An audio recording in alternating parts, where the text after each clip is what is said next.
नमस्कार। इन खबर में आपका स्वागत है। अगले साल 5 राज्यों में होने वाले विधानसभा चुनाव में सबसे ज़्यादा गर्म सियासत उत्तर प्रदेश की है। आज दो बड़े नेता सामने आए। एक है एआईएमआईएम चीफ असदुद्दीन ओवैसी और दूसरी बसपा प्रमुख मायावती। सबसे पहले बात मायावती की।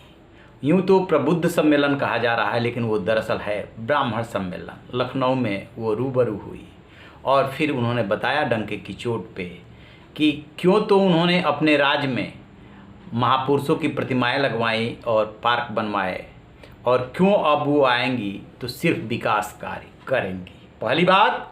दूसरी बात कि सपा हो या बीजेपी, दोनों के शासनकाल में ब्राह्मणों का उत्पीड़न हुआ, उनके स्वाभिमान को ठेस पहुंचाई गई। लिहाजा 2007 में जिस तरीके से मायावती के काल में ब्राह्मणों का सम्मान किया गया था, वैसे ही इस बार ब्राह्मण उनका साथ दें और वो उनका सम्मान करेंगी, उनके मान सम्मान की रक्षा करेंगी। अब सबसे बड़ा सवाल ये उठ रहा है कि आखिरकार मायावती के लिए ब्राह्मण वोट क्यों जरूरी है। जरा गौर फरमाइए। चाहे जितना दावा कर लिया जाए, कोई भी देश का राज्य हो, विकास विकास विकास, वो विकास के मुद्दे पे कभी चुनाव नहीं होता। जैसे ही चुनाव नज़दीक आता है, जाति और संप्रदाय जो है उस पर भारी पड़ने लगता है। मायावती को ये बात बहुत अच्छी तरह से पता है कि चुनाव जातिगत आधार पे ही होना है। पिछड़ों के वोट को लेकर के आपस में कांग्रेस, सपा और बीजेपी उलझी हुई है। उनके पास जो वोट है 18 से 20% मुस्लिम और जो 21-21.5% के आसपास दलित, उसमें से कुछ छिटक के चले भी जाएं और ब्राह्मण साथ में जुड़ जाएं, जैसा 2007 में हुआ था, तो उनकी सरकार बन जाएगी, क्योंकि ब्राह्मणों ने ही 2007 में उनकी सरकार बनवाई थी।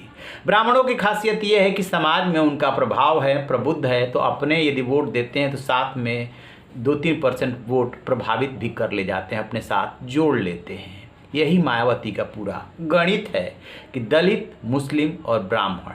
मुस्लिमों में बहुत अच्छी तरह से वो जान रही हैं कि सपा की तरफ ज़्यादा जाएंगे, इसके बावजूद पश्चिमी उत्तर प्रदेश में उन्हें मुस्लिम वोट मिलता है और उसी की बदौलत वो कोई भी पार्टी हो पश्चिमी उत्तर प्रदेश में वो टक्कर देती है।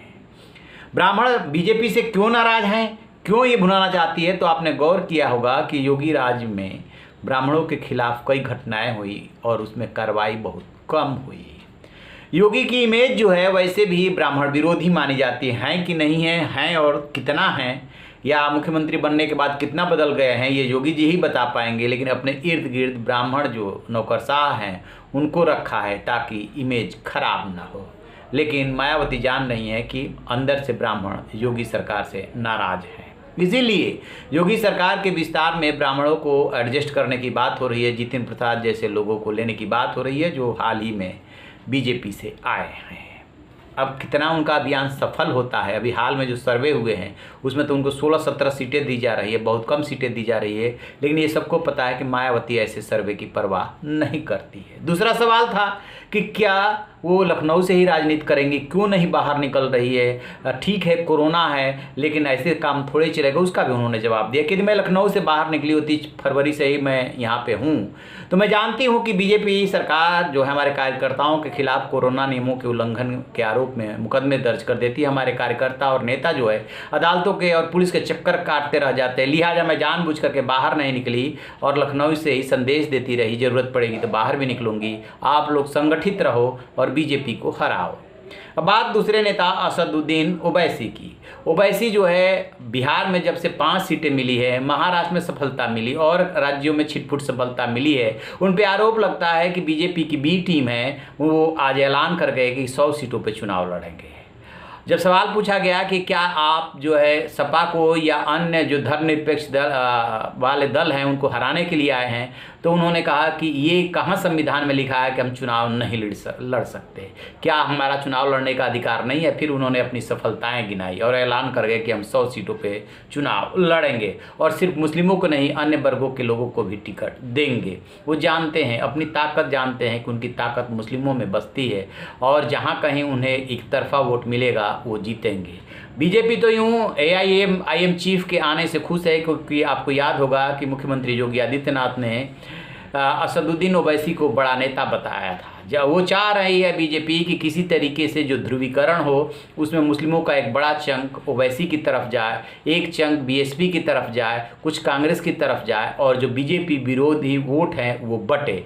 अब कौन कितना अपनी रणनीति में कामयाब होता है ये वक्त बताएगा। फिलहाल दोनों नेताओं ने आज ऐलान किया, मायावती ने शंखनाद किया, पुराने नारे दोहराए गए कि ब्राह्मण शंख बजाएगा हाथी बढ़ता जाएगा, हाथी नहीं गणेश है, ब्रह्मा विष्णु महेश है। 2007 वाली सोशल इंजीनियरिंग का प्रयोग फिर से रहेगी। इस पे नज़र कितनी सफल हो पाते हैं बहन जी, इस पे भी नज़र रहेगी। आप रहिए ना बेखबर, देखते रहिए इन खबर। Thank you.